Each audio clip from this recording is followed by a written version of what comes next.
good to be alive in this land of ours. Good to drive in this land of ours.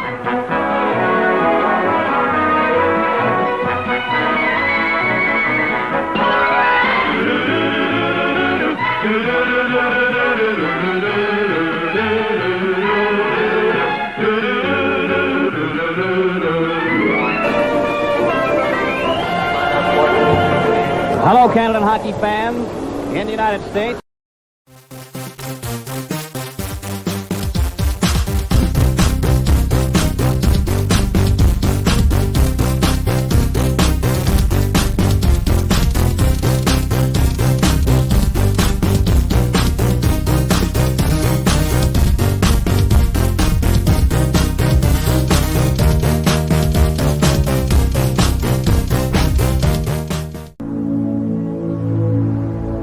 Going into the series, the fans' feeling towards it, the media's feeling towards it, is that not only was this kind of this big series, not only that were we going to win, but this was going to be a smashing, overwhelming victory.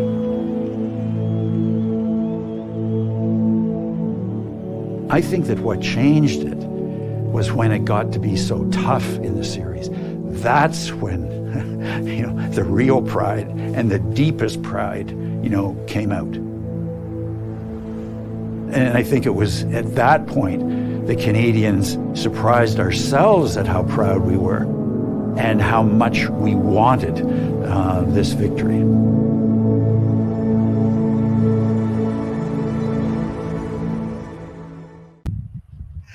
A clip from Summit 72, a four-part documentary premiering Wednesday, September 14th on CBC.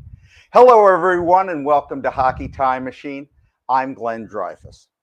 For its 50th anniversary, the epic Canada-Russia series, the Summit series, deserved an epic retelling. I had the privilege of previewing the 4-hour documentary, 4 one-hour programs, and we're privileged tonight to be joined by 3 of the individuals who put it together. So tonight we discuss the Summit series and the making of the documentary. Nick DePonsier is the player-coach of this filmmaking team, the series producer, co-writer, co-director, director of photography, and he's president of Mercury Films. Hello, Nick. I'm sorry, after reading all those credits, we're out of time.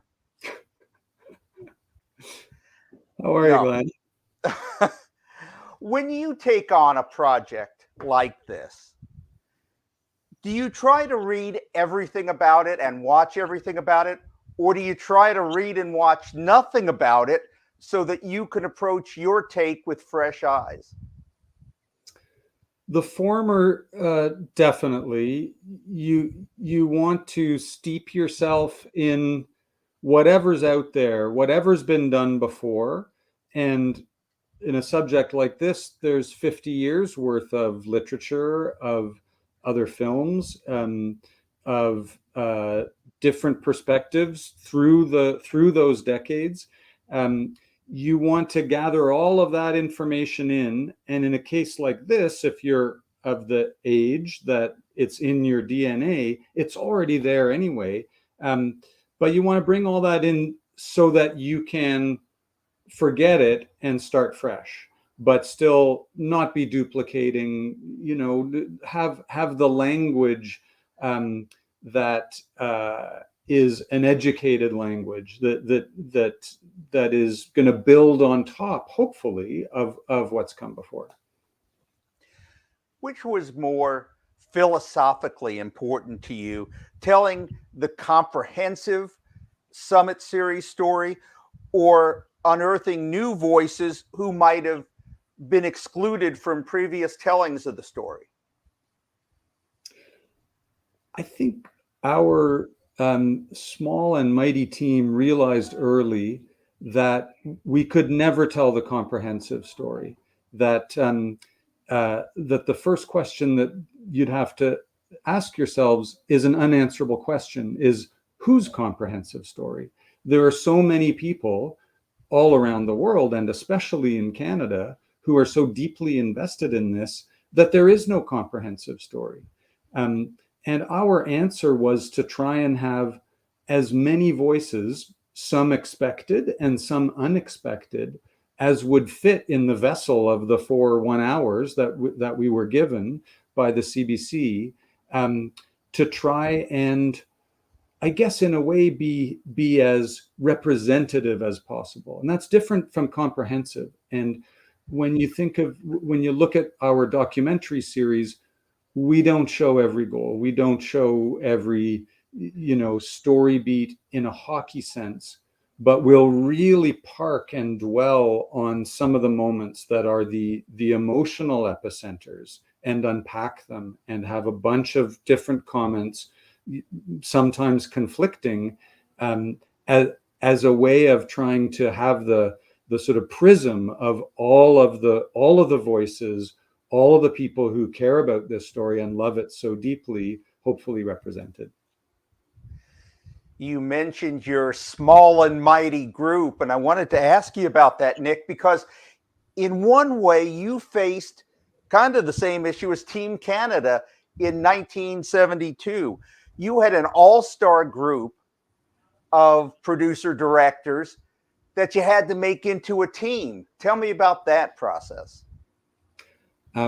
We had very little time when Ken Dryden and Serge Savard and the organizers from Team Canada, who had said to themselves first, hey, the 50th anniversary is coming up. This is a chance to really examine our legacy and to really have a moment in time that unpacks the meaning of this amazing event. And they passed the baton to us, and there really wasn't a lot of time. And there was a global pandemic, which was another impediment to working quickly.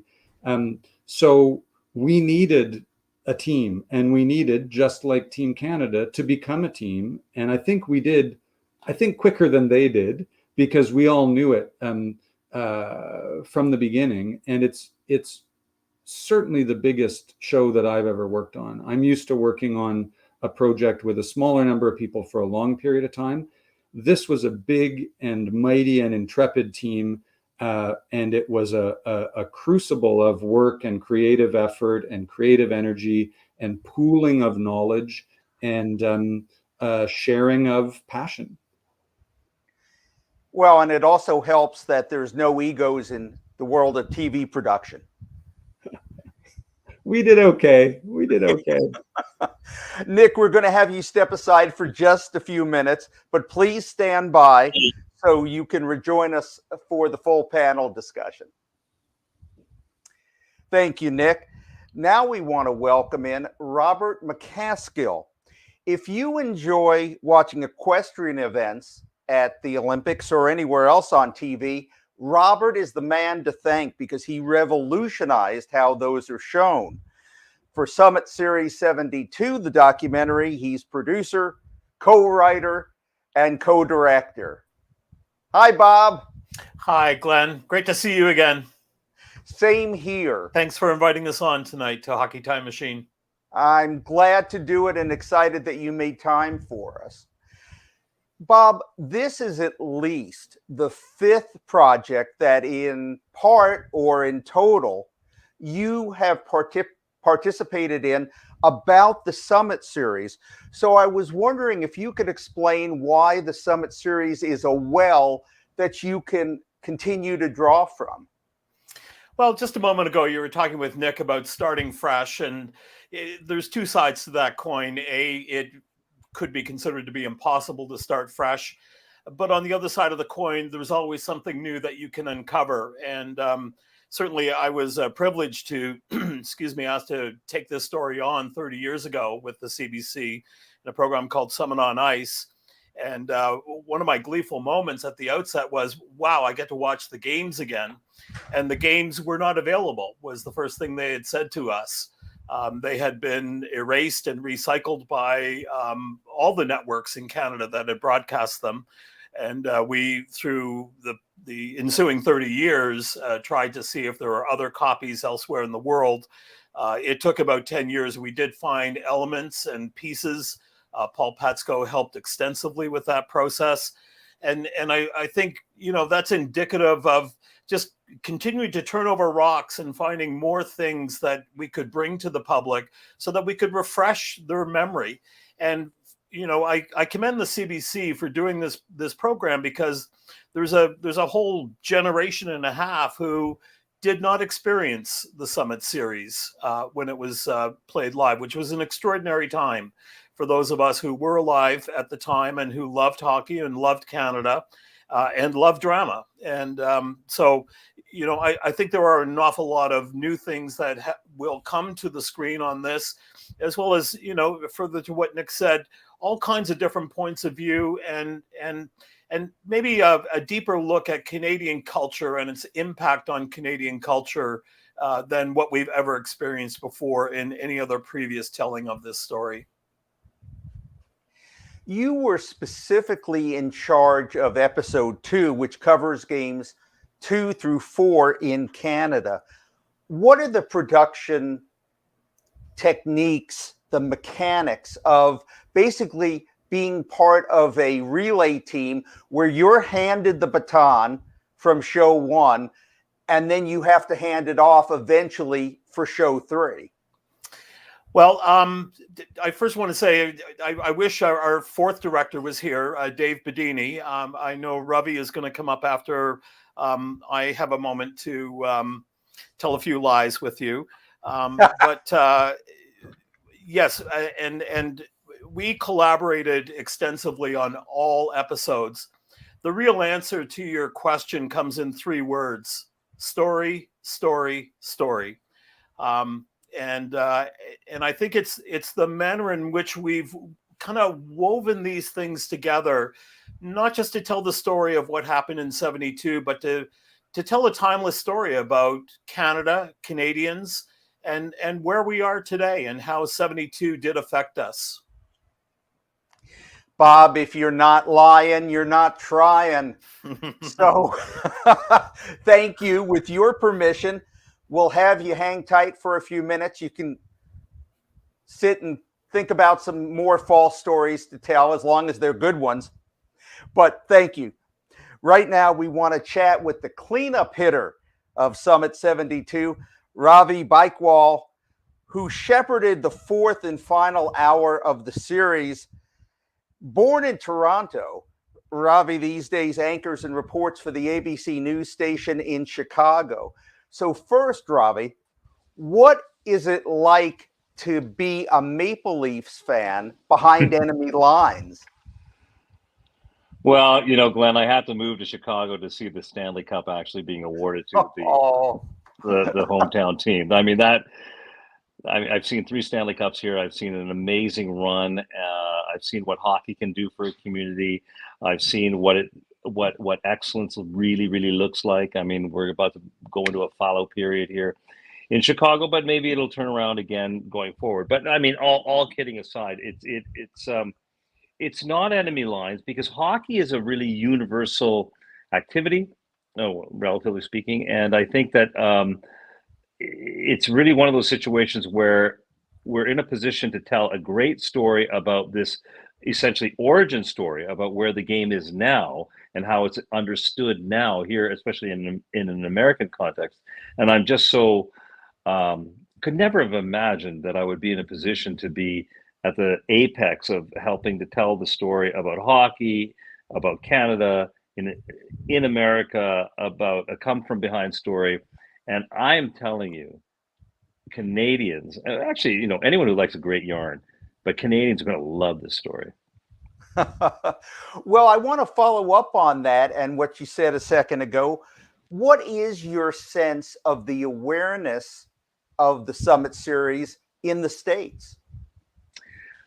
Unfortunately, it's not great. I think that I spent a lot of time explaining what the context was, and many people here kind of equated to their Miracle on Ice in 1980, where the United States Olympic team beat the Soviet team that was at the apex of its power in 1980 at Lake Placid with a bunch of college kids, and it was a total come from behind victory and a David and Goliath story, and that's a really big part of the sporting vernacular here.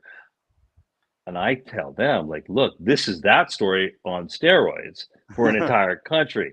So, and sometimes it's hard to really market a story that's about quote unquote Canada. But when you make it about people and you make it David and Goliath, you make it about hubris, and you make it about expectations dashed, and then people coming back from it and learning something about themselves.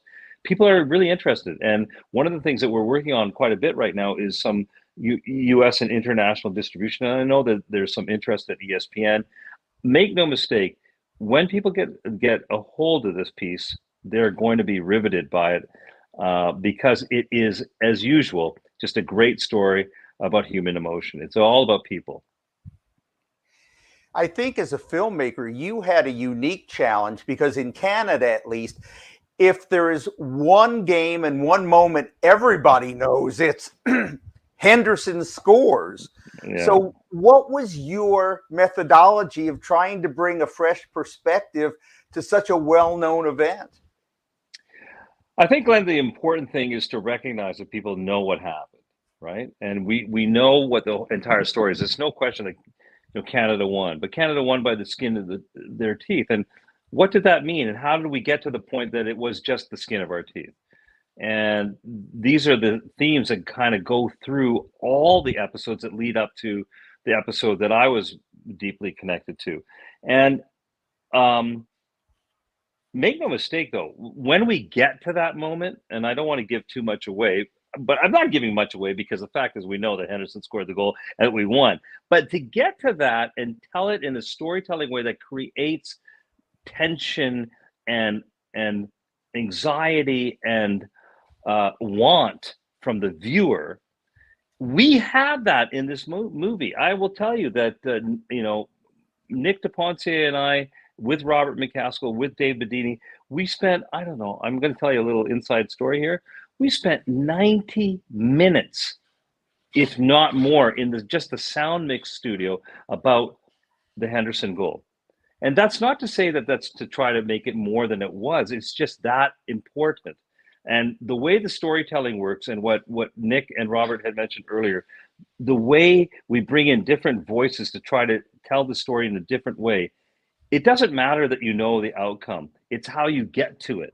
And truly, I think Summit 72 is about this journey that our country went through, and what it meant for the country and what it continues to mean for the country now is where a lot of the value in consuming this resides.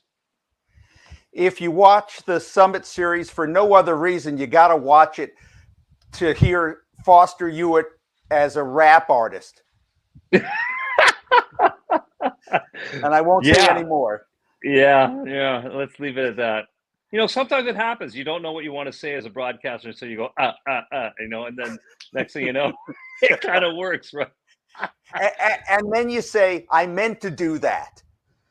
Okay. Well, in the fourth episode, you also expand beyond Game 8 to discuss diversity and inclusion and the places hockey still needs to go. Why was that important? Well, I think that something that was really important to the entire production and to Nick DePonce particularly was to try to tell this story through a modern lens. And the country that we have now, our beloved Canada, obviously is very different from the country that was in 1972 when I was 7 years old.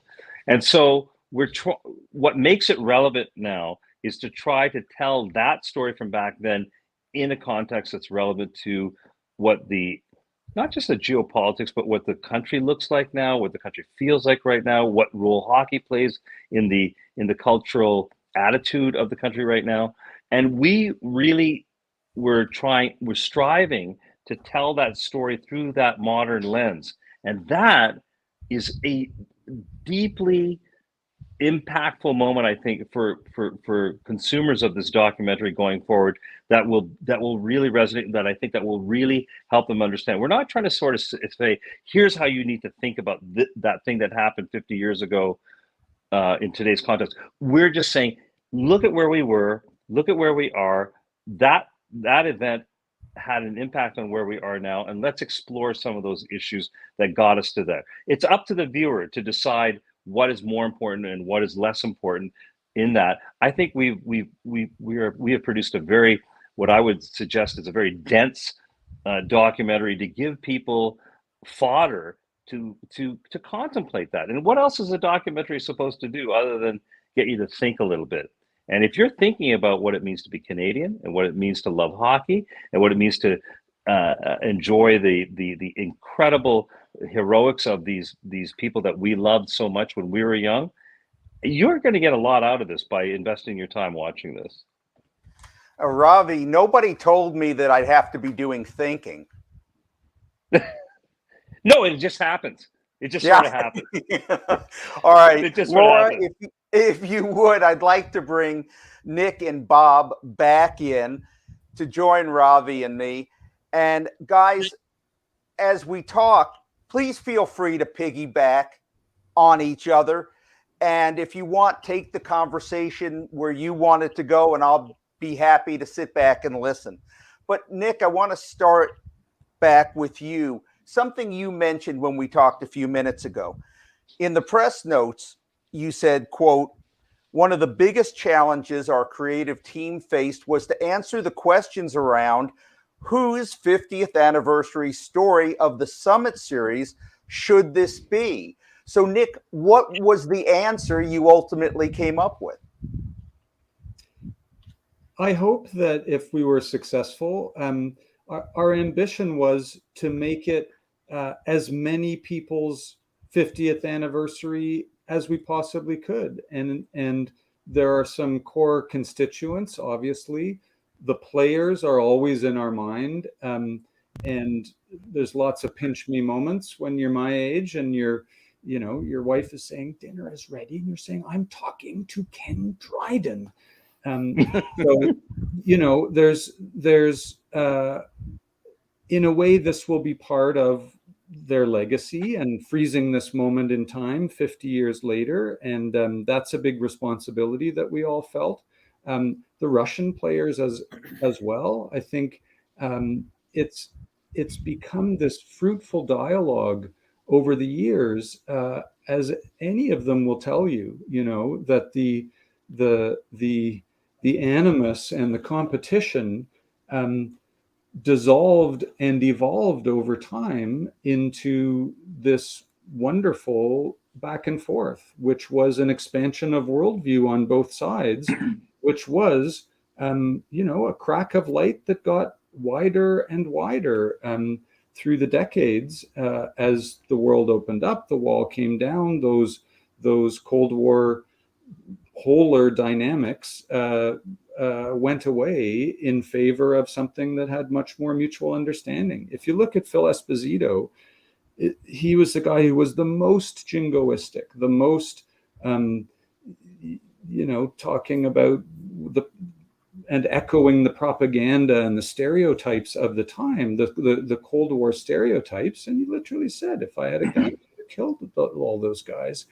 And no one has spent more time in the intervening decades in Russia with Russian friends, doing hockey exchanges. He has the biggest character arc in a way to sort of prove that wonderful dynamic that started with this unprecedented meeting of best against best, against all odds, against all political odds at the time. Of course, in the middle of filming, the sweep of history came back and revisited horrors that haven't been there in a long time. And that was another challenge for us. We had interviewed a lot of the players, in fact, almost everyone before the war in Ukraine started. We couldn't we weren't going to turn it into a political documentary, just like we weren't going to turn it into a complete investigation of the state of hockey today. There's so much, I think, to be learned.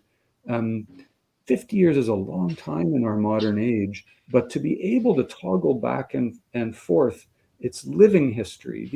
These people are alive. There are a lot of people who do remember it, or their parents. Hopefully, the younger generation will really understand. The Beatles, Get Back, and 1971, the music that changed the world. There are a lot of documentary projects right now, the Woodstock and the Summer of Soul documentaries that look back 50 years. It's a really interesting interval because it's not abstract history. It's living history.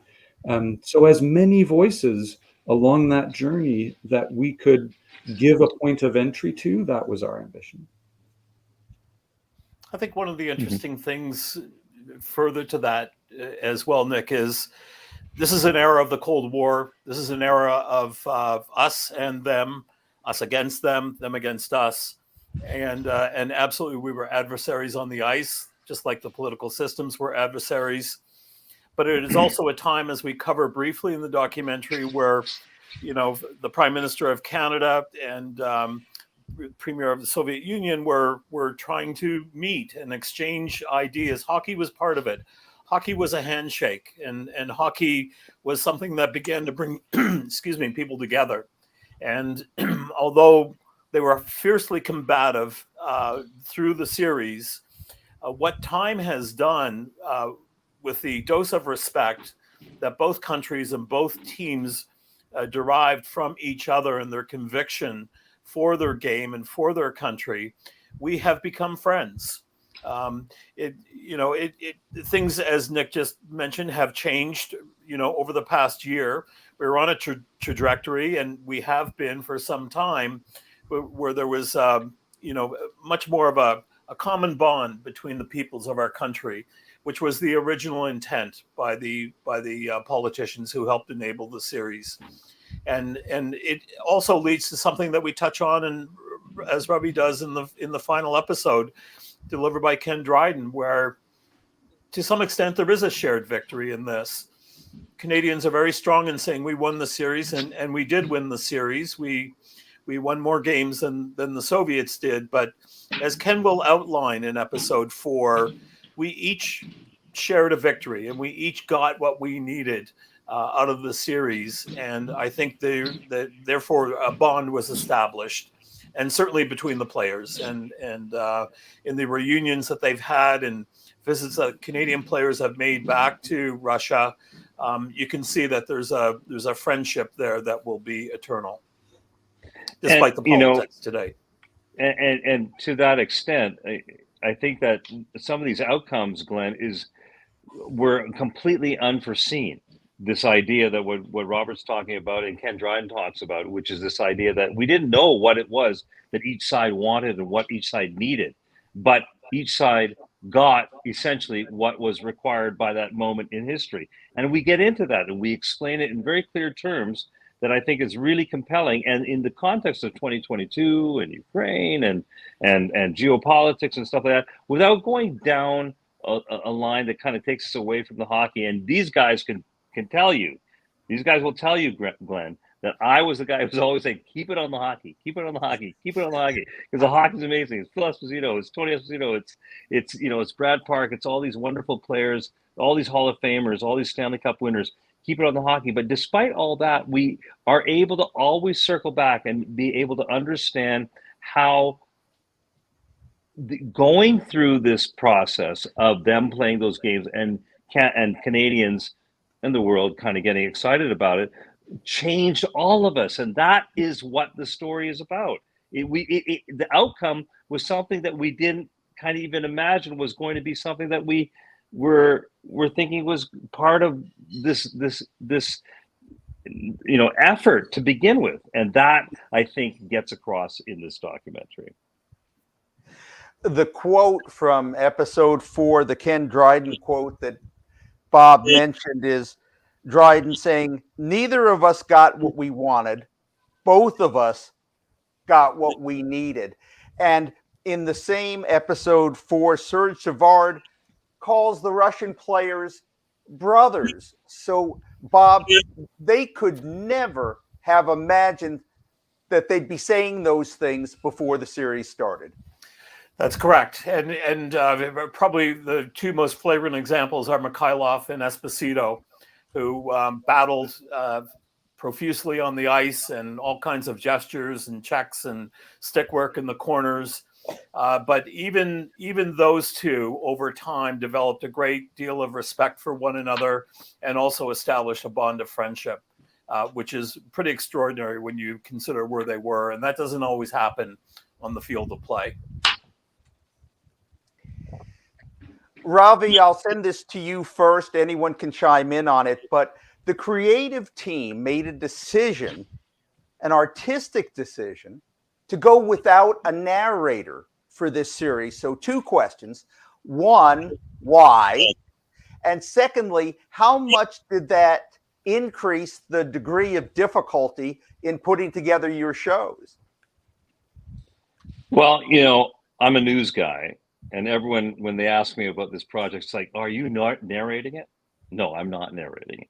I think what this is about is particularly Nick DePonce's vision about telling a story that tells itself. There's enough archival video, there's enough stuff, information from old interviews and new, to be able to take this story and let it move through what we call the actuality, which is the actual stuff that happened. And you don't need a voice of God, you don't need a news anchor, you don't need somebody to tell you what to think. It is so compelling, it's so layered.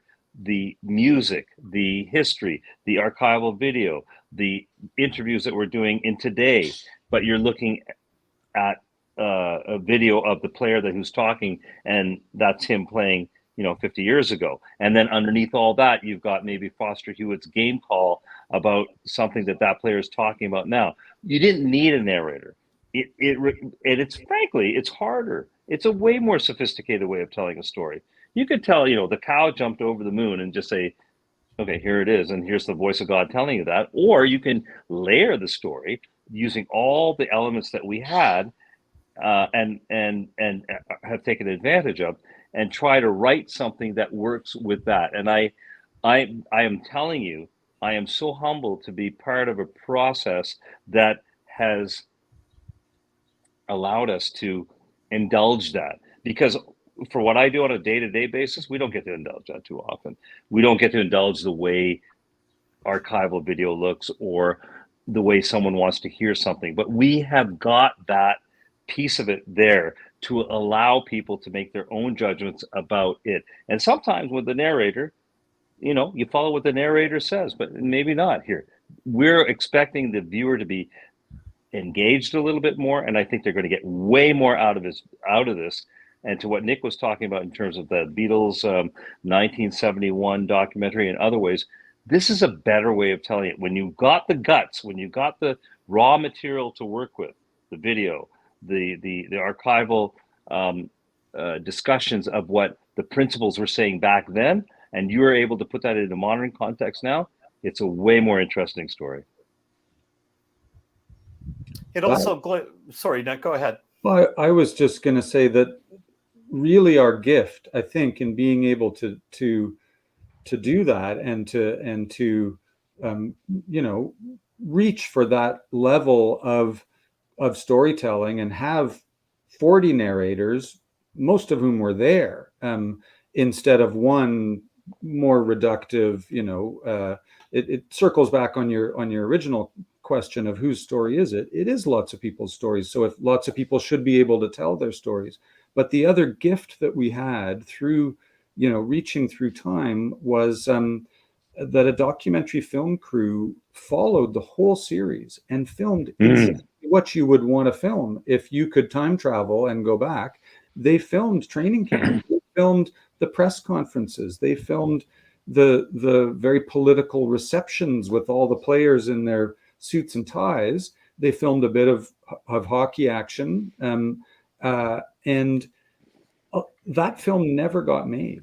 It's been used. Excerpts of it has been used in Robert's films and projects through the years, so we're familiar with some of it. But 16 millimeter film is an amazing archival medium. The things that we shoot digitally now might last 10 years, and then they'll be gone. They'll be lost to whoever might be interested after. But the Hockey Hall of Fame, we thought it was going to be 30-something film reels that had been sitting there. In the end, it almost broke the bank, but we transferred with the latest technology almost 100 reels of film, a lot of which has not been ever seen since 72 and has never been seen publicly. And instead of a bunch of people, talking heads, narration, sitting there telling you what happened, we really try and take you there. We really try and put the viewer in the moment, in the arena, with Foster's Call, with the crowd around you, so that you can, if we've been successful, relive that excitement, the highs, the crushing lows, and all of the twists and turns.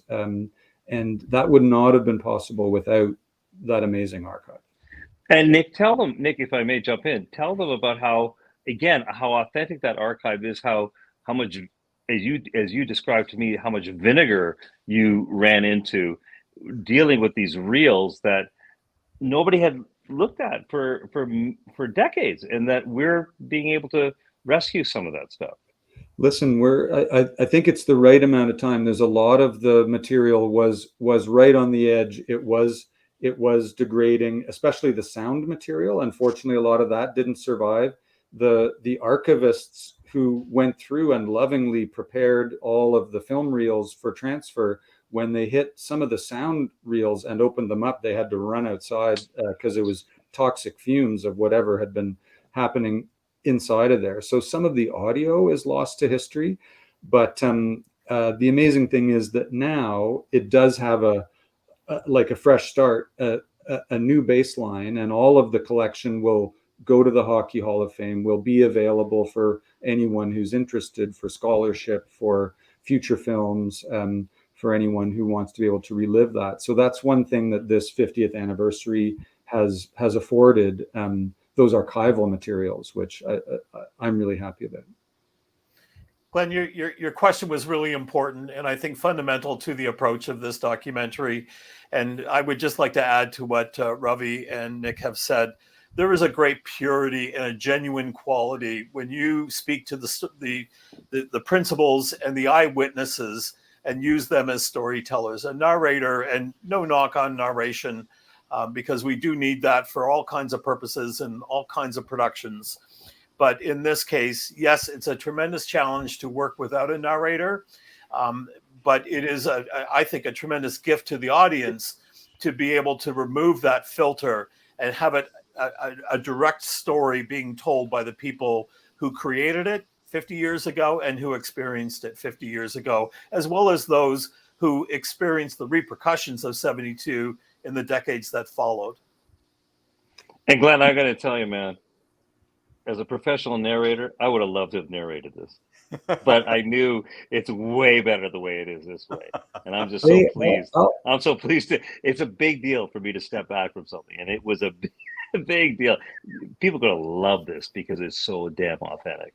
I'll tell you too, insider story. I hope he wouldn't mind, but Ken Dryden called me at one point in the process and threw his hat in the ring, just saying, "Hey, I'm not sure what you're thinking about for narration, but," and if you know Ken, he's such a deliberate and conscientious storyteller, and cares so much about this.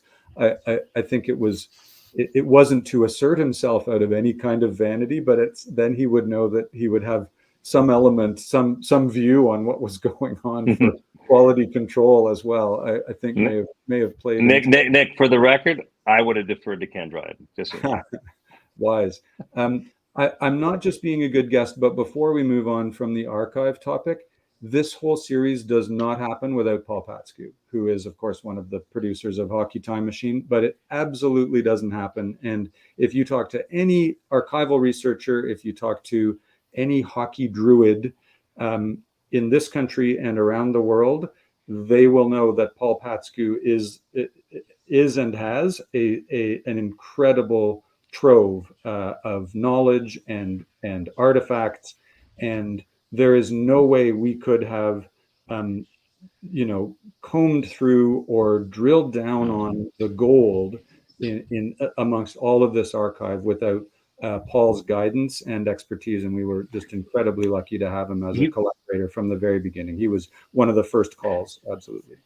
Can I just say, he was so into this project, Nick. I mean, I think the three of us were out talking, maybe there might have been a beer involved or what have you, and then an issue came up about something that needed to be determined. Did somebody do this or do that? And so Robert goes, oh, well, let's just text Paul Patsku. Before the next beer was served, Patsku had an email or a text back to Robert answering the question as to whether I don't know, the sixth goal in Game 7 was scored by Parise and who assisted. It was so amazing. Paul Patsku, this could never have happened without him. And it's not just this particular documentary. Paul and I have had the great pleasure of working together for many years, and I had mentioned that the series had been destroyed, and Paul, along with me and other people, worked extensively for years and years and years to collect material to put these games back together again. And without his effort and his knowledge and his determination and dedication, I don't think any one of us single-handedly ever would have been able to do that without him. So Paul is woven into every frame of this documentary and the 72 series itself.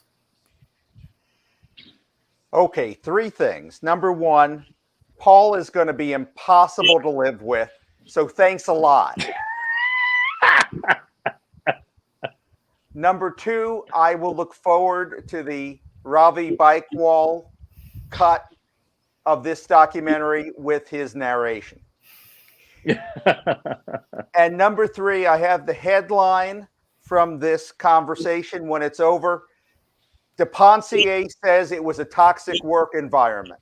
Come on, Nick. From 500 miles away? Come on, really? Okay, fair enough. We've all been in the business a long time, and you had mentioned earlier in a teasing manner, Glenn, about all the egos and whatnot, and through an awful lot of productions that I've been through in my life, this is one where it was just a glorious effort in that everybody's focus was on the story and bringing the best story to the public. And in so many instances, we see people vying for their level of importance or their self-importance. And that just really wasn't part of this production. And I think that, too, contributes to why it is such a good documentary series for people to watch. Okay, let's work our way along Game 1 through Game 8 and some of the wonderful nuggets that you all dug out. And Nick, you were particularly responsible for show 1. I don't know if the term bulletin board material had been coined in 1972, but the Canadian media sure provided enough of it for Team Russia. Yeah, no, I mean, everyone just was writing. They couldn't write the script fast enough to set up. I mean, Shakespeare would have like torn that up and thrown it away. Said no one will ever believe it. That if it's that extreme, I've got to temper it a bit. But there were. Just like so many things in history that take you by surprise. In retrospect, there were a few people who were prescient or cautious, and Harry Sinden got laughed out of the game tape of the day, which was of course like an old newsreel of the Russians, and nobody took their opponent seriously, and that made the fall just so much more precipitous when it happened. It was more disbelief and completely spinning out of compass when Game 1 just kind of, as Dryden says, everything just started to get away from you, and you couldn't get it back. It just kept racing away. And I mean, that happened to the nation, right? We had so much invested in the myth, that when the myth was shattered, that was hitting bedrock, and everybody knew it. I mean, I think that makes the stakes of this so high. And I mean, in the course of my life, Canada's grown up a lot, but I think our psyches were more fragile then. Dryden says it's not in the doc. I fished for it again in the interview, and he didn't rise to the bait that time. But he said, I honestly wonder if we had lost that series, and he was so young at the time, right? That would I have been able to collect my ego enough to continue, my confidence enough to continue? He really questioned that, and I think that is a microcosm for a nation. Like, if we didn't have hockey, at that point, that would have been a very fragile time, I think, for the nation. Ravi, Team Canada didn't do itself any favors either. Phil Esposito was quoted saying, "We didn't take training camp seriously, but the Russians sure did." That's right, and I think that speaks to something that works thematically in the documentary series, which is about this idea of respect for your opponent. And I think that there was classic Canadian, well, not Canadians are full of hubris, generally speaking, but there was the character in a drama that's full of hubris and thinks that they're the best and is untouchable. And all of a sudden reality comes back in and bites them in a very clear way where there's no question about that. And you don't know what to make of that. You just don't know. And one thing to what Nick's point was about what Ken Dryden is saying is, like, Canadians never really thought about it a lot, but the fact that we made such an effort to be relevant and be considered to be the best about hockey was a big part of the Canadian, I don't know, headspace, zeitgeist, whatever the word is that you want. And then as kind of relatively unimportant in the grand scheme of human endeavor as that might be, versus, I don't know, philosophy or art or dance or literature, our thing was hockey. And to have that actually taken away was going to be something that was going to be very difficult for us to fathom. And I think at some level, these players kind of maybe knew that, maybe they knew it for themselves. And the country got behind them for that, to be able to realize our a renewed national identity that went around that. Maybe hockey is just a vehicle for it, but it was something that gave birth to, yet again, a new sense of, connectedness of what it means to be Canadian. And make no mistake, as a minority kid, born and raised in Toronto, but on the outside looking in, but still part of the inside, and now I live in the United States, that's a real thing. And that's a theme that really matters, that people are going to resonate with, I think, in this documentary. I certainly hope so. And Nick, the other thing episode 1 clearly showed was, before Team Canada could fight the Russians, they had to stop hating each other.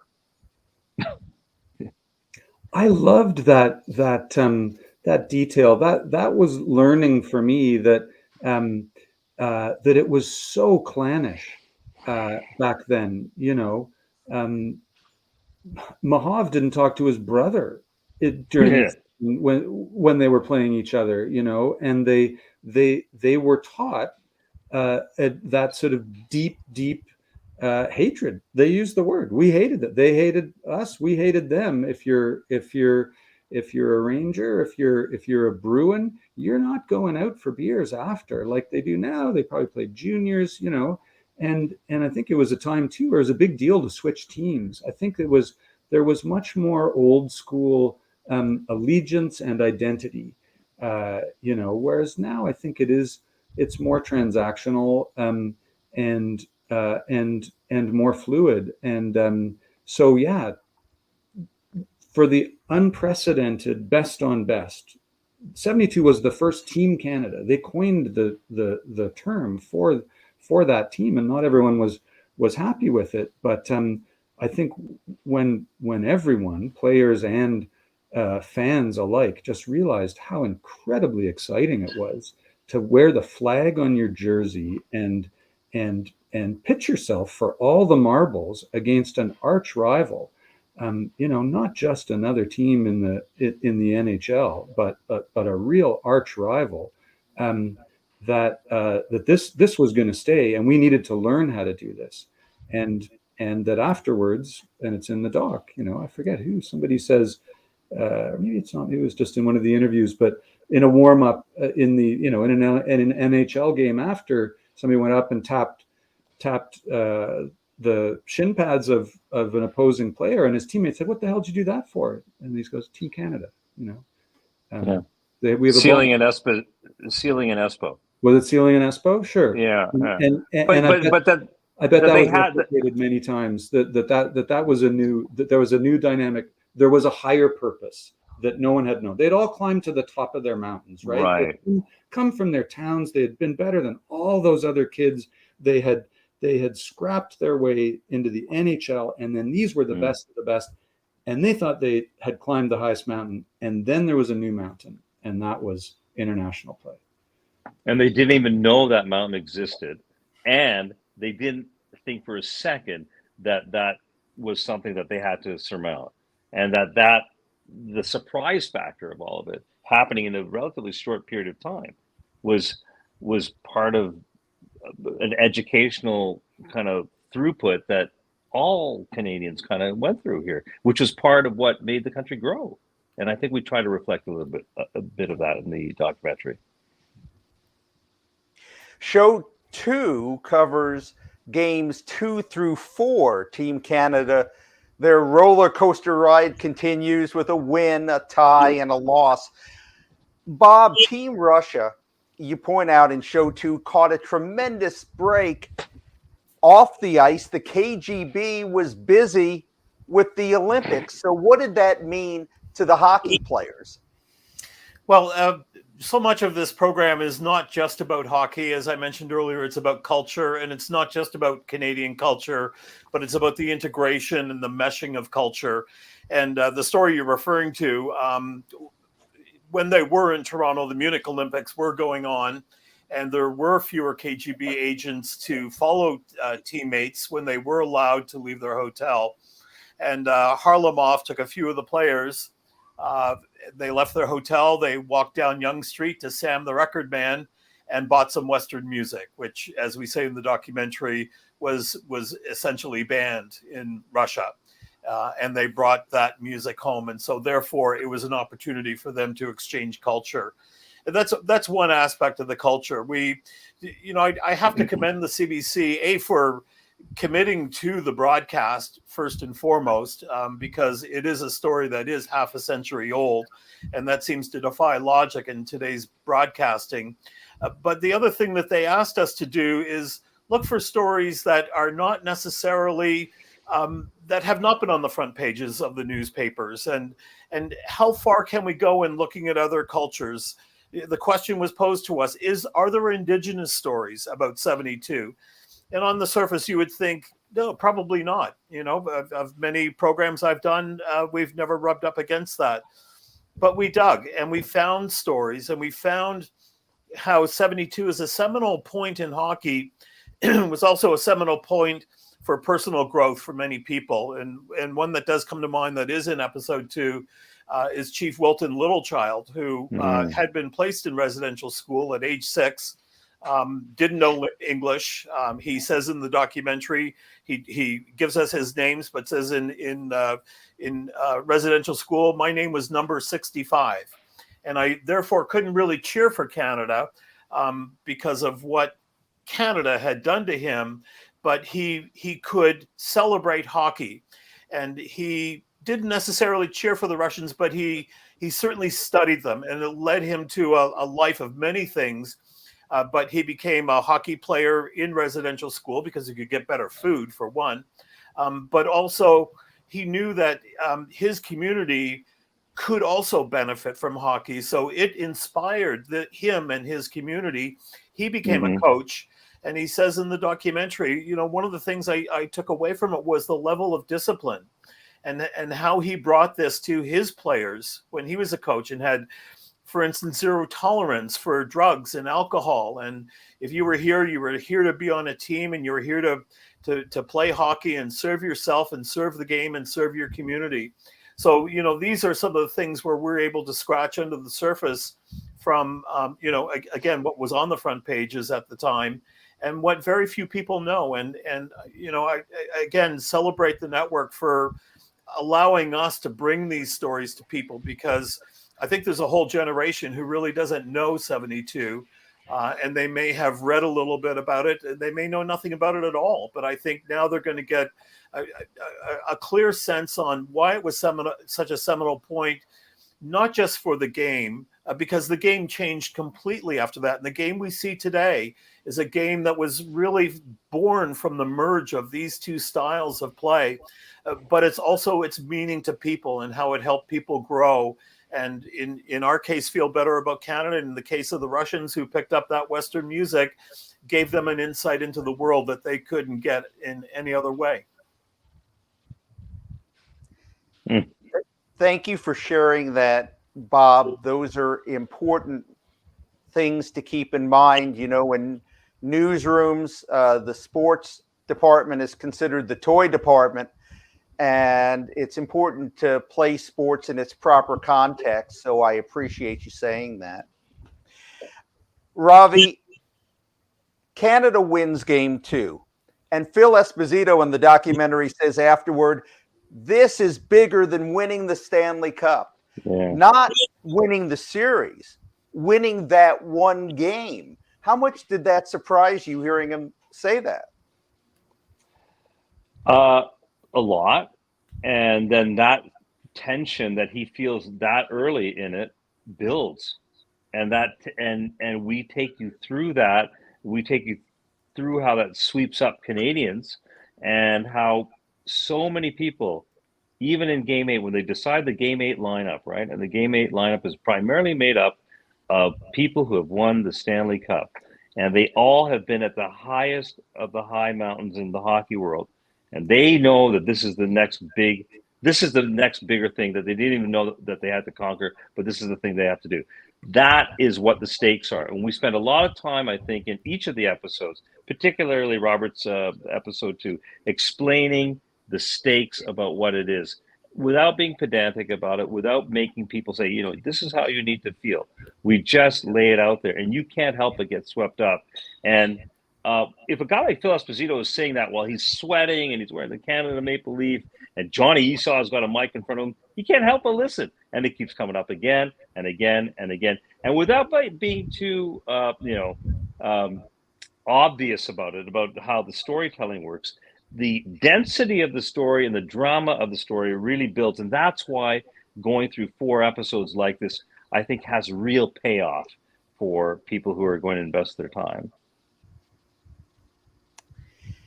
The single most shocking reveal of this documentary, of any of the 4 shows, on the plane flight to Winnipeg for game 3, Bobby Orr, bad knees and all, is assigned a middle seat. and traveling commercially. In the words of Patrick Swayze, nobody puts Bobby in a middle seat. Okay, we'll ignore that outrage. What? And he's got to hold a baby, for God's sake, that he doesn't even know. That's right.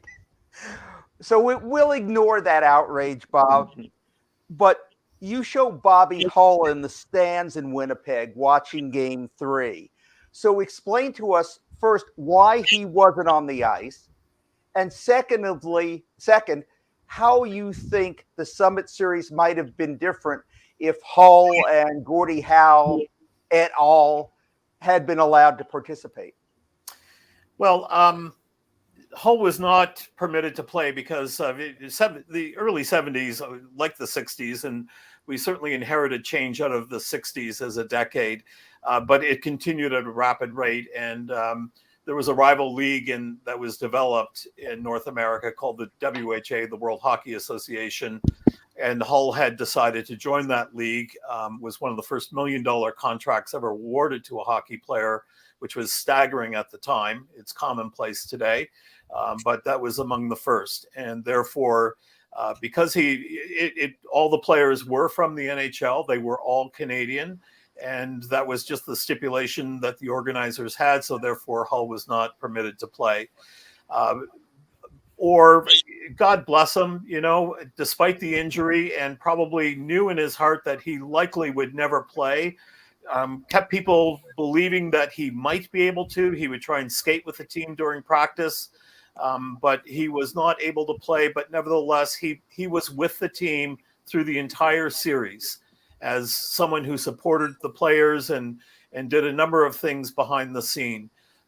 Had those two players been able to play, the predictions that the Dick Meadows and the Red Fishers made at the outset may have come true. We'll never know. It's you can't play hockey hindsight with that, but they were two of the most potent Canadian hockey players ever to put on a pair of skates.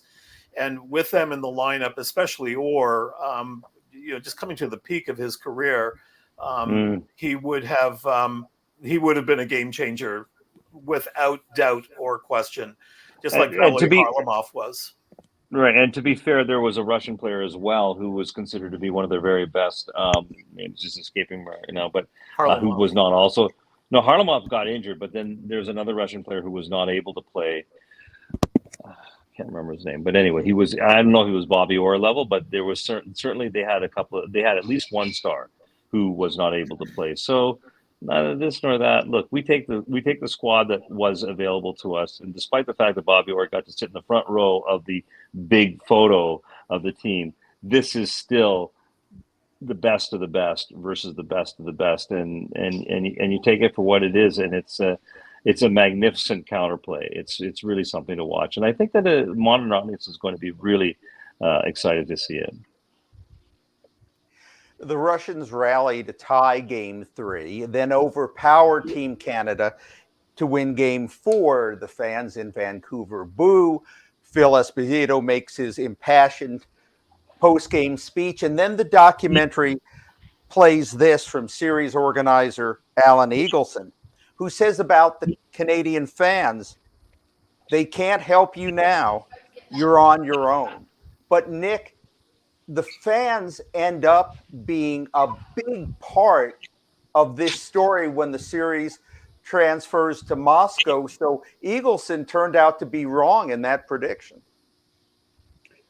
I think just like the players had to learn to be Team Canada, the fans had to learn what it meant to root for Team Canada. And I think that their palpable disappointment that hit its rock bottom in Vancouver and with the famous booing was also a turning point and a learning point, because I think that we as a nation realized, wait, we're booing ourselves. We can't do that. And it was Espo's speech that shone the bright light on that. It's like, guys, we're trying here, we care. So you can't boo us. And I think that was a fulcrum moment where we realized, wow, we can't get down on these players because we are getting down on ourselves. And then the fact that 3,000 Canadians went and cheered in Luzhniki Ice Palace behind the Iron Curtain in Moscow is an amazing thing in history, in terms of a mobilization of people. And we talked to some of them and found them, and they were not, the most adventurous mountain climbing, logical profiles. There were secretaries who took time off work. There were everyday people who decided that this was really important to them, and who now downplay what it would have been like, just how much of a spacewalk it would have been to go from a Canadian city or town to Moscow in 1972. But their bond and their collective voice that punched so high above its weight in terms of the cheering is a huge part of the narrative and of the hockey. Dave Bedini was at the helm for the third show, which covers games 5 through 7 in Moscow. He couldn't join us tonight. And besides, I know the three of you guys carried him anyway. But after blowing, if you're going to love the music, hey, can I just say, Glenn, if you're going to love the music in this thing, and there's a lot of music to consume, there's the man, our director of music. He was incredible. Yeah, Dave was also the music director, and it too is unique. Yeah, especially episode 1, Nick's episode. There's one particular piece of music that I want to talk about from this third show. Canada blows a 3-goal lead. They lose game 5, 5-4. They're skating off the ice. And watching the preview tape, I hear the strains of "Oh Canada." And I want to tell you what I was thinking at the time.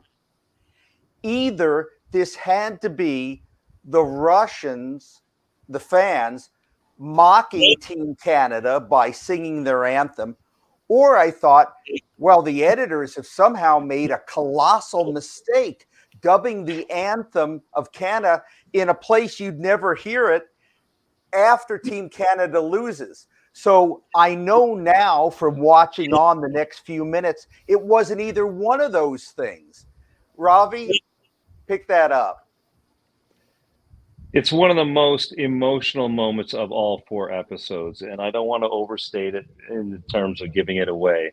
But the organic nature of that moment, in the moment of loss, that then sets the team up against an virtually impossible challenge, which is basically win the rest of the games. And what the Canadian fans did and how they reacted in that critical moment, those 3,000 people behind the Iron Curtain. This is a time when Canadians did not go to Europe as a general thing during the summer. What they did and how that had an impact on the players is a really important part of the story. I'll leave it at that. The players tell the story. It's powerful stuff. Glenn, it truly is a metaphor for the whole coming of age of what 72 gave us. In that you had just pointed out, leaving Vancouver, leaving Canada, there was booing from the Canadian fans. And I think the fans who traveled to Moscow were fully aware of that. And not everybody in the country was booing their team and booing their country. Some were, but they realized that they had to get behind the team. And Team Canada played an incredible game in Game 5. The wheels, unfortunately, came off in the third period, and they lost the game, putting them completely up against the wall. And yet there's the conviction of the fans. What can we do to help support you guys and show you now that we're with you and behind you? They spontaneously stood, 3,000 of them, as the game is over at a loss when it looks like Canada is going to lose the series, and they sing the national anthem. And to a man, the players talk about what an important moment that was for them, and how that raised their own level of conviction to know we cannot let our country and our countrymen down here. And the reason that they did win the series is because from that moment forward, they absolutely gave everything they had, and the tank was dry when Game 8 was finally over. Team Canada does come back. They win Game 6 and they win Game 7, but in no small measure because Bobby Clarke hobbles arguably Team Russia's best player, Valery Kharlamov, with a vicious 2-hand slash. And to the documentary's great credit, this isn't glossed over. So Nick, I'd like you to talk about the ends justifying the means dynamic that kind of put a divide into Team Canada, at least in the years since, with Espo and Clark over here and Dennis Hull and Paul Henderson over here. I think that moment is emblematic of whenever people who love hockey wrestle for its soul. And there's a lot of people have different perspectives about what is the beautiful part about hockey, what sets it apart from other sports. And there's no question, part of it is the toughness, it's the unbridled id. If you want to put it alongside a kind of an idea of a frontier country like Canada, with a lot of wild space and a harsh climate where you have to fight to survive, then I think that fits right in. And at the same time, and in no small part because of learning how the Russians had taken this game that started in Canada and taken it back home and developed it differently, and that how exciting that could be, that the more finesse oriented, the speed and skill was super exciting too. And I think every hockey fan will have their thresholds of what's exciting and what isn't. And so something like the Clark slash on Harlamov cannot be ignored. And it's one of the reasons that we do expand that a bit, because I think it does represent, every time we talk about the evolution of the game and the future of the game and where should it go, that the violent element of hockey is going to be front and center, and obviously massively in that moment. Can I just add to that Glenn, one of the things here that in my role being kind of the Canadian American in all this whole scenario and production and so on, is explaining, what is the story about and why is it important? And one thing that a lot of people do know about this story is the Clark slash on Harlamov. And as you say, we do not shy away from it. But unfortunately, if there's kind of like a really top level understanding of this from people who don't really care about the story to begin with, because it's not their history, they kind of know about that. And I think it was important for all of us to get into that, to get Bobby Clark on the record again, to put it in unmistakable Canadian, unambiguous terms about what happened, what he thought about it, what were the conditions leading up to it, and why did it transpire the way it did, and what does he think about it now, and other players on the team, what their response is to that. It is a very authentic and honest answer to that. So for those who just think, the reason the Canadians won is because they went and gooned the great player on Russia, well, there's a lot more to it, and I think that we give that the proper airing that it needs to have in a documentary of this length without it being overwhelming. And I'm very comfortable and frankly quite proud of the way we've treated that, because I think it talks to the ambiguous nature of some of it, and it talks to deeply what Nick was talking about, the violence piece of where hockey was going at that time. And we even show the Broad Street Bullies a little bit later, and how there was that whole question about the philosophy of hockey and where it was going, and was this still a good game? Gosh, I remember a lot of kids in the Indian community and communities of color saying, I'm not getting involved. Parents back at that time saying, I'm not getting involved in this game because it's simply too violent. I mean, that was actually a really big deal. I remember having to tell my parents, it's not that violent. Come on, it's no more violent. They get kicked in the shins in soccer. But that being said, we get into all that, and we get into it in a sociological, community-based kind of discussion without wandering too far away from the hockey, which these guys will know I kept saying, let's stay with the hockey, let's stay with the hockey. And I think, again, that I hope that people think that we've balanced how to discuss that rather difficult situation properly in this context.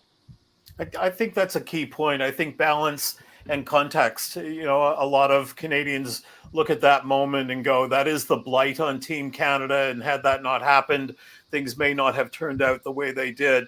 But when you do view it in context, we were not as subversive as some of the tactics that were employed against Team Canada by Soviet officials, and in some cases the players.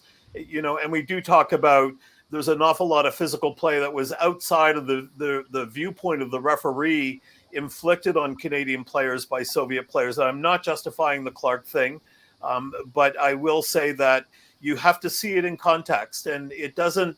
Even though we do spend a fair amount of time discussing that and hearing from Clark today, who still stands by what he did, I think it's an example of the styles of the plays and the systems as they confronted one another. And you'll see in the documentary that there are an awful lot of things that, may not have been as flagrant, but potentially as damaging, inflicted on the Canadian players by the Soviets as well. And I think Dave Bedini has done a magnificent job in managing that discussion in there without it overtaking that episode. And suggesting that whatever cheating happened or what have you. There is an artful imagination of the discussion here that I think a lot of Canadians are going to find it interesting, because it does make us think about, well, what is our style of hockey? Do we only get things going, and do we only win because we're basically straight ahead and violent and throw the puck in the corner and beat people up and fish it out and then jam in the goal in front? Or can we have an elegant goal and celebrate an elegant goal like Harlamov does in Game 1, where he goes around Don Ori and goes wide and puts in a shot? And we get into all the aesthetics of hockey without being too precise about it in one sense, I guess, or precious about it. I think that's the word I'm looking for.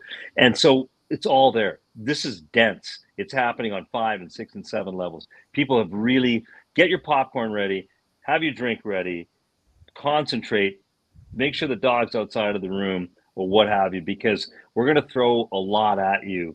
And it's up to Canadians and people who are watching us to make of it what they will. We're not going to tell them what to think.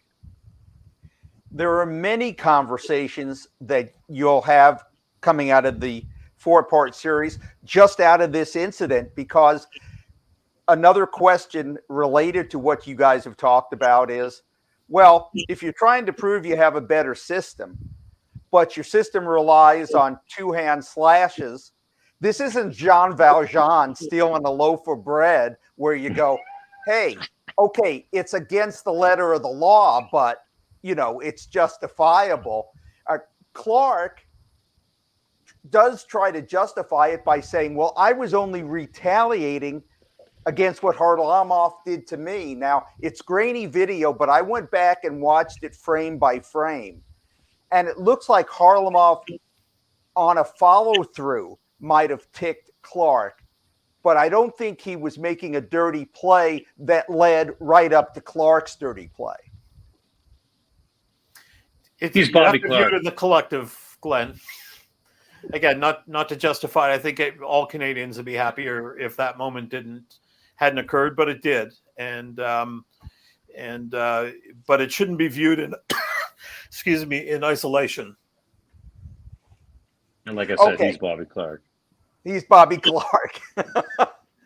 We arrive at Game 8 and the 4th episode of the documentary.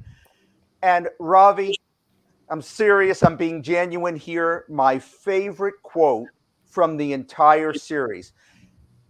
And it comes from Alexander Maltsev of Team Russia, who says simply, arrogance gets punished. Arrogance gets punished. Team Canada was arrogant early on and not respecting the Russians. Team Russia was arrogant later on, not seeing how Team Canada could come back. Is that how you saw it too? Well, that's how the players, I think, on both sides saw it, and that's what we tried to reflect. And it's interesting, Nick and I and Robert, we work with our translators about that interview quite a bit because there was discussion about what exactly was Maltsev trying to say there. And the word, it's funny, I'm so glad that we can talk about this here because you said it's arrogance. That is the word that we kind of came up with, and you'll see it in the translation in the supers that come across there. Earlier, there was a version of that translation that said that the problem with the Russians in their headspace at that point was that they were indulging in foppishness. Foppishness. Now, if you look up foppishness, which is kind of taking things too easy, kind of clowning around, they figured that it was a big ice. You know, we had these guys down 3-1 and 1. We just have to even just tie one game and we're going to win the whole darn thing. And they got a bit undisciplined, and we were trying to figure out, what do I know about Russian? Nothing. Russian language, nothing. But there was an earlier translation that said that the word was foppishness versus arrogance. And so the smart people got involved and said it was about arrogance. And whether it's foppishness or whether it's arrogance, it speaks to the human dynamic that was at play for those Russian players, which is a story that we try to tell a lot for our Canadian audience or the international audience, that how much was at stake for them, that they felt they were right on the glide path to winning this thing, and they got light, they got off focus, and whatever happened in their human emotion, they kind of, I don't know, blew it. It might be one way of looking at it. But it's funny that you should mention that moment, because we really argued, and other people, translators, argued about those two different words, and it speaks to what happened perhaps in that moment. We'll never really know. But Maltsev is a great interview, and I encourage people to watch for number 10 in the archival video to see what an amazing player he was and how he dealt with. He got beat up a lot by the Canadians, just in terms of body checks in the corner, because he was a skill player for them, and how he dealt with it. He's a great character, and I hope the Canadians will feel, a connection with him, because in the end, he's an amazing hockey player. Speaking of amazing, Nick, the layers of intrigue in this one game, this 160 minutes, is insane. From J.P. Parisi swinging his stick at the referee, to the back and forth goal scoring, to the refereeing controversy, to Eagleson getting roughed up by the Russian soldiers, and then Team Canada responding to that. And that's not the half of it. This is one of those, truly, Nick, you couldn't write fiction, which is what I know you set out to do when you started your career. They wouldn't have accepted fiction like this. That's the gift that we were all given, the racing narrative. The spoiler alert is 50 years old. How do you reinfuse this story with tension and drama and all of those things? And I think the answer in Game 8 is you just tell it. You don't get in the way. It's such an incredible narrative that no filmmaking art or tricks could ever improve on it. And so it's just one of those gifts that it tells itself. And I remember our sound mixer early on, we just needed a test. We sent him a sample. He just needed to see if it was going to be good enough quality for broadcast and everything. And he said that he took it to lunch, and he couldn't turn it. He just listened to the whole game. He couldn't turn it off. Foster Hewitt, and we actually toggle to Bob Cole once in a while if there's a moment of storytelling that's better from the radio side, because Bob Cole was doing the radio. I mean, what a set of voices in the moment to animate that story. So yeah, we just let the horses go on that one. Ravi, I'm not Canadian. I know how this series ends. I've watched the video of how it ends many times. Yeah. And I still felt a lump in my throat as I was watching it. You documentarians are great manipulators. The music, the visuals, the commentary. It was absolutely masterful. Did you guys going through the process get that same lump in your throat 50 years later? Dude, just the way you phrase that question, I'm getting a lump in my throat. I mean, honestly, I sat with these two fine filmmakers and friends and brothers in arms, and with other people who were in those sound mixes, particularly in the last, like, I don't know, what 2, 3 weeks, and I've seen it. I've seen the scenario. I've seen it as we've done it now. I don't know, 100 times, and I still get emotional.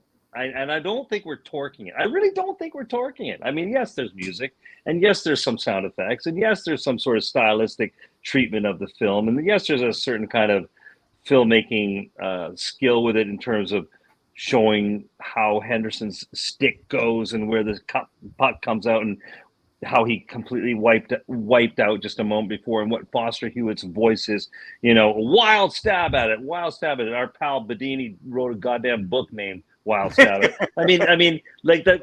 It's so evocative, but it's still there to be mined, and it is still valid to tell the story that way, and that's why it deserves this kind of treatment. That's all I can say. Like Nick says, we all know what happened, and we're not trying to pretend that there was some perhaps alternate outcome that might have happened, but still it kind of worked out. No, we all know how it happened, how we got there, but to just ride the rails, to get there, and to feel it. Hard-bitten sound editors and other people are like, wow, this is really emotional. And it is emotional. In fact, it's so emotional, I get emotional thinking about it, but it's so emotional that I haven't even shown my family rushes of any of this stuff because I want them to get hit by it. And it's that good. And Canadians need to have, I'm sorry, but I'm a Canadian and I live in the States, and one day maybe I'll come back. I don't know, I hope, but whatever. But Canadians need to have stuff that gets them emotional about being Canadian. And I'm telling you, without being jingoistic about it, this is something that's worth getting into. And we celebrate it in the proper way, within the proper confines of what this was about and why it was important. So I think frankly, to Nick DePonce's and Robert Mccaskill's filmmaking abilities, we have regenerated the story in a way that is fresh and different and divine, so Canadians can feel, I think, really good about really re-engaging it. Bob, I know you want to follow up on this, but first, I want to read a quote from a sports writer, Slava Malmud. He says in the documentary, and this speaks to what Ravi was talking about, in Russia, nobody thought much about Canada. It's just this big space above the United States. Is that part of the reason the Summit series still resonates? I'm not sure. I think it has more to do with some of the other things that we talked about. Certainly, there was a greater awareness of each of those countries and the people of the countries through the series.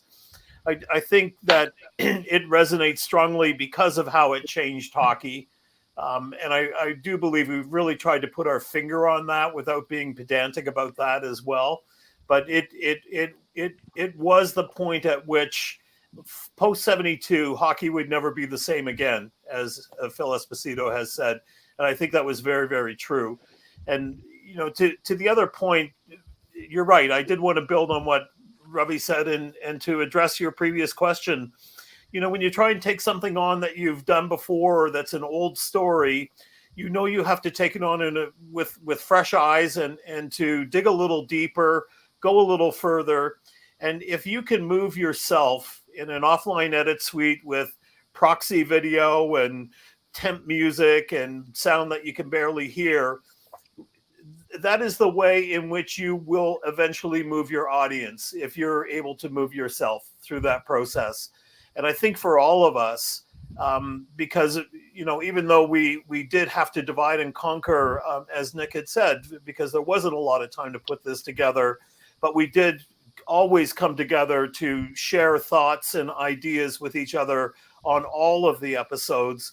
And that's where we found that collectively, if we can be moved as filmmakers under that kind of context, then the chances are very good, you know, that we are going to impart this kind of legacy of emotion on the audience. And it's easy for those who experienced it, but for those who don't know about it, if we can bring them into the tent and realize how important it is, or it was and is to this day, for our country and the game that we revere and love so much, then I think we've done a good job in terms of you know, making people feel deep down its impact and its meaning.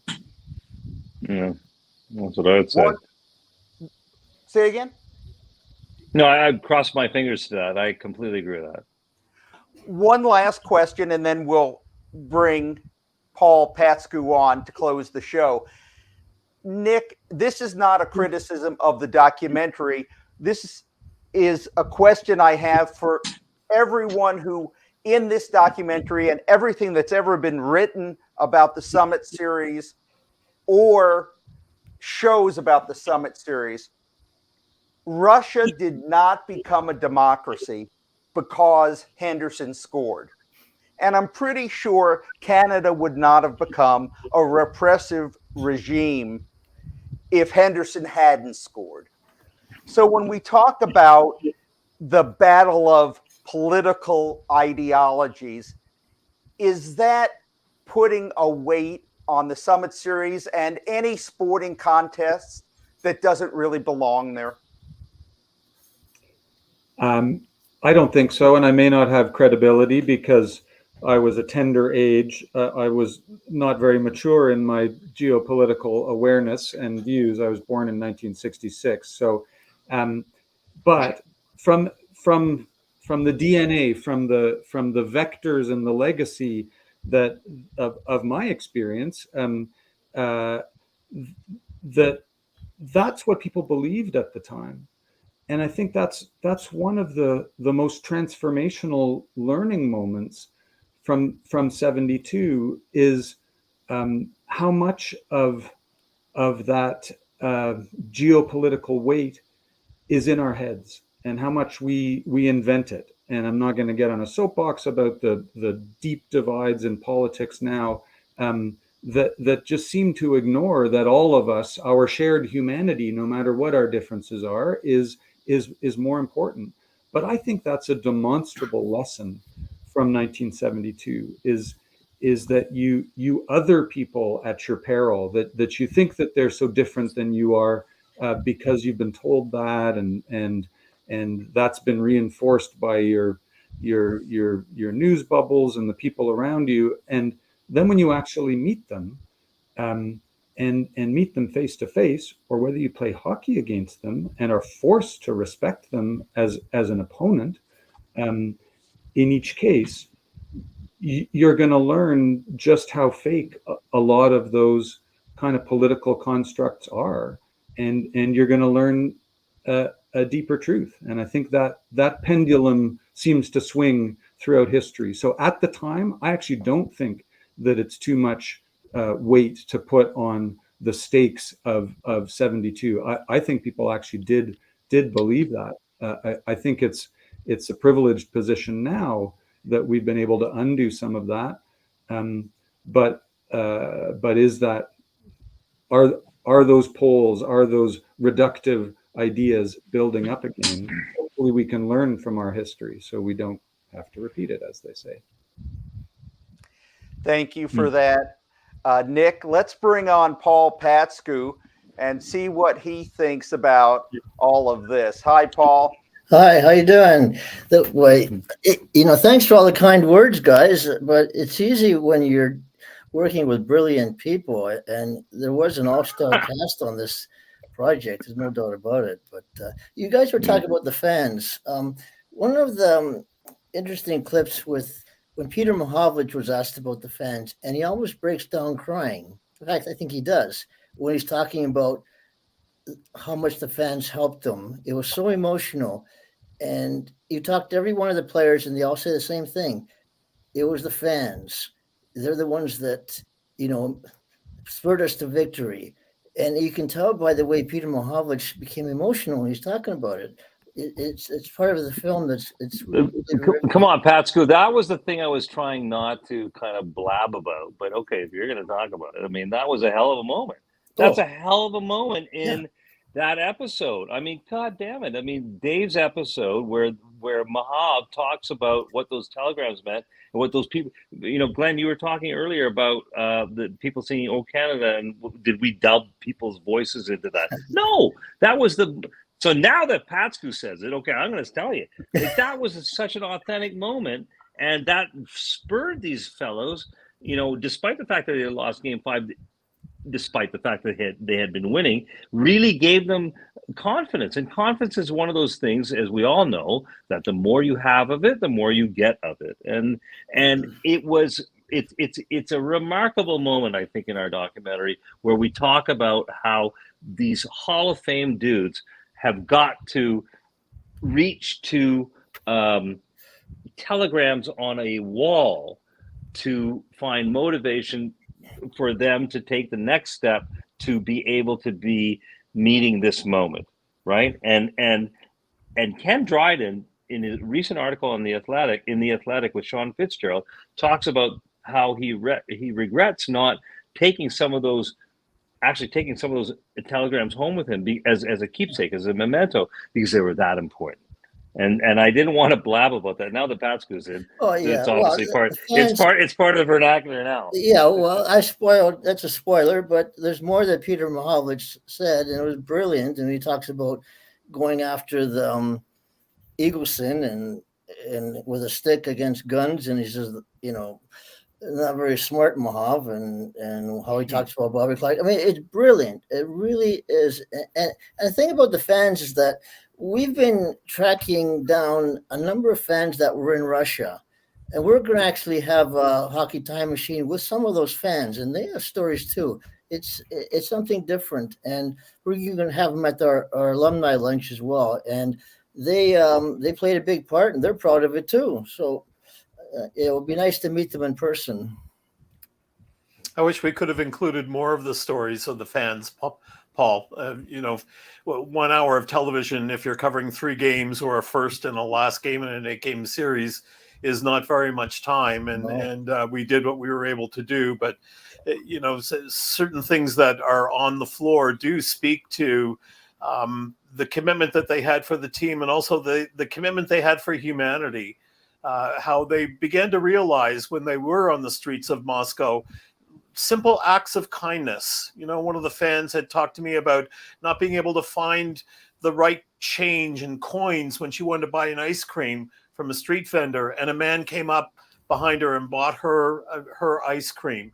And from that, she realized that this big bad system that they've been told about through the years and the Cold War and whatnot didn't necessarily always translate down to the person on the street, because in many respects, we are very much the same, and we were looking for the same things. Yes, well, that's for sure. And in the book that we're writing, we have a lot of fans information in there, even diaries and things like that, things that went on from day to day and interaction with players.